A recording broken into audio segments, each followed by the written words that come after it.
Halo teman-teman, hari ini kita bahas topik yang cukup serius tapi menarik, yaitu hukuman mati bagi pengedar narkoba.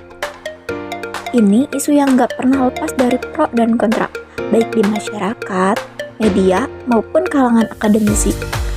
Jadi, yuk kita bahas bersama-sama, santai tapi tetap informatif.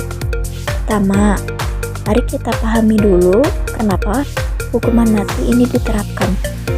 Narkoba itu masalah besar, bukan cuma di Indonesia, tapi juga di dunia.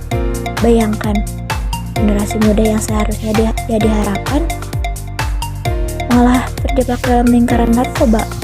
Badan Narkotika Nasional mencatat setiap tahunnya ada ribuan korban jiwa akibat penyalahgunaan narkoba. Maka, pemerintah merasa perlu mengambil langkah tegas, salah satunya dengan hukuman mati bagi para pengedar. Kenapa pengedar yang jadi target?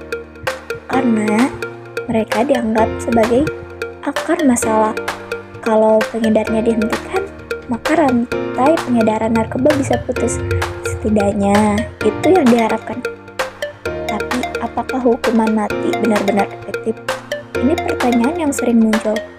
Para pendukung hukuman mati percaya bahwa hukuman ini bisa memberikan efek jerak, terutama bagi pelaku lain yang mungkin ingin mencoba peruntungan di bisnis gelap ini. Tapi kenyataannya ada penelitian yang menunjukkan bahwa meskipun hukuman mati diterapkan, peredaran narkoba tetap marak. Kenapa? Karena pengedar narkoba seringkali hanya pion kecil dalam jaringan besar. Mereka mudah digantikan oleh orang lain. Lalu bagaimana dengan sisi kemanusiaan? Nah, ini yang jadi argumen besar bagi para penentang hukum mati. Hukuman mati dianggap sebagai pelanggaran hak asasi manusia, terutama hak untuk hidup yang sifatnya mendasar. Apalagi sistem hukum kita gak selalu sempurna. Bagaimana kalau ada kesalahan dalam vonis? Satu nyawa yang hilang karena salah hukum gak akan pernah bisa dikembalikan. Ada juga yang bilang hukuman mati itu solusi instan yang gak menyelesaikan akar masalah.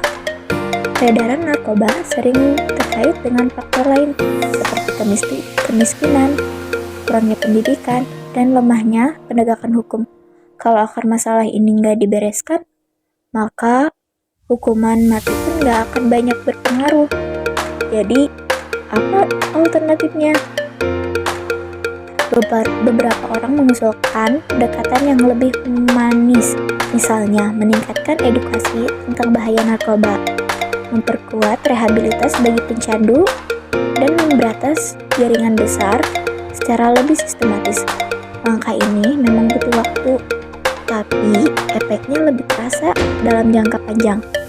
Kesimpulannya, hukuman mati bagi pengedar narkoba tapi jadi isu yang rumit. Ada yang mendukung, ada yang menentang. Yang jelas, kita semua sepakat bahwa narkoba adalah musuh bersama, entah dengan hukuman mati atau pendekatan lain. Yang terpenting adalah memastikan generasi bangsa bisa tumbuh tanpa ancaman narkoba. Kalau kalian punya pendapat lain atau ide tambahan, yuk diskusikan di kolom komentar. Karena solusi terbaik lahir dari dialog yang sehat. Terima kasih sudah menyimak dan sampai jumpa di pembahasan berikutnya.